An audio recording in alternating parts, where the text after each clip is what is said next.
Good morning, and welcome to Morning Gospel Fuel with Mr. G. It is Monday, August 9th, the 19th Monday of Ordinary Time, and it is the feast day of Saint Teresa Benedicta of the Cross.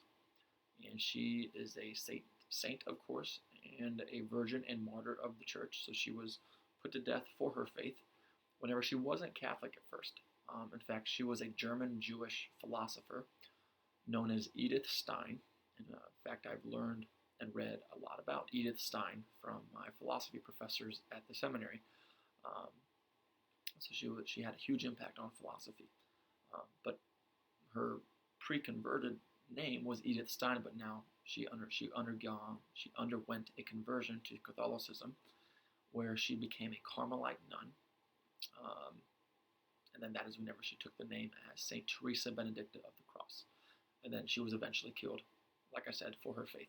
And she is one of the six co-patron saints of Europe.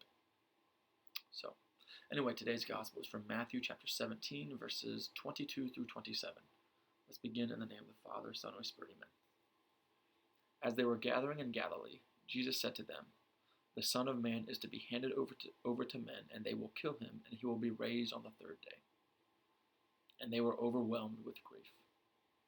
When they came to Capernaum, the collectors of the temple tax approached Peter and said, "Doesn't your teacher pay the temple tax?" "Yes," he said. When he came into the house, before he had time to speak, Jesus asked him, "What is your opinion, Simon? From whom do the kings of the earth take tolls or census tax? From their subjects or from their foreigners?" When he said, "From foreigners," Jesus said to him, "Then the subjects are exempt. But that we may not offend them, go to the sea, drop in a hook, and take the first fish that comes up. Open its mouth, and you will find a coin worth twice the temple tax. Give that to them for me and for you."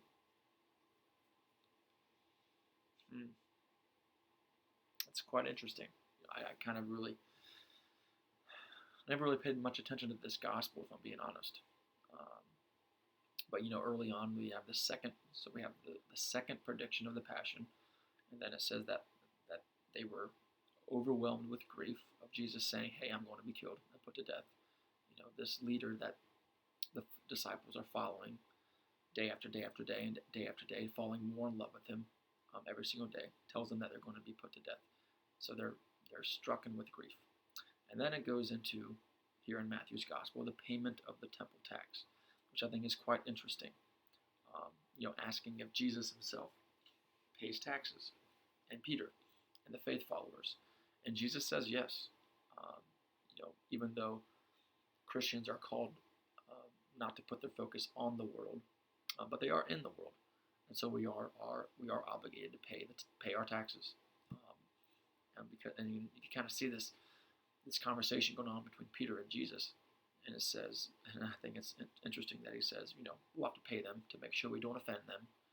And so, how does Jesus do this with Peter?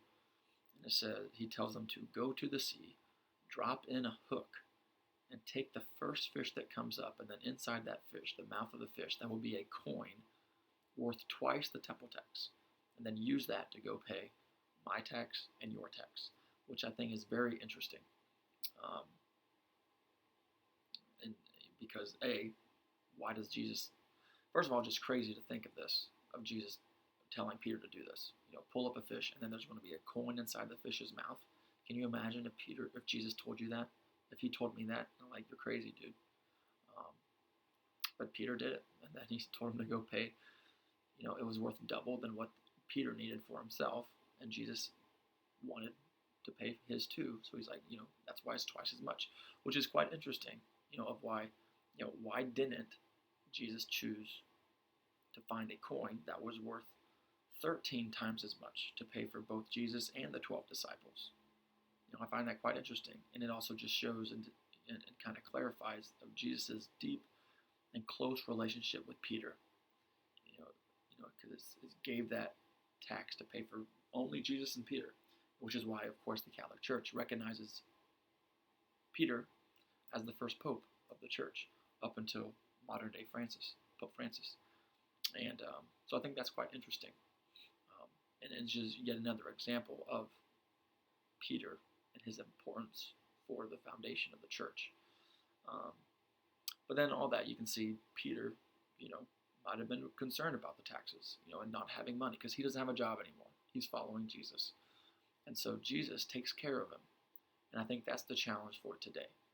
Do we depend on our monetary needs? Because Jesus knows the world in which we live in. And Peter relied on Jesus to take care of his monetary needs, to take care of his money situation. And something we need to ask ourselves is, do we allow money to stress us out and create anxiety? Or does it become our God, where we want to make more? Or do we depend on Jesus to take care of us, even with our needs of money, just like he did with Peter? So, knowing, of course, we need to put action forth to do that too. Peter had to work and reel in that fish to get the coin. He didn't just sit there and expect Jesus to drop the money on him, right? So there's got to be our effort too. So faith and works. Have a great day. God bless, and keep it real. In the Father, Son, and Spirit, amen.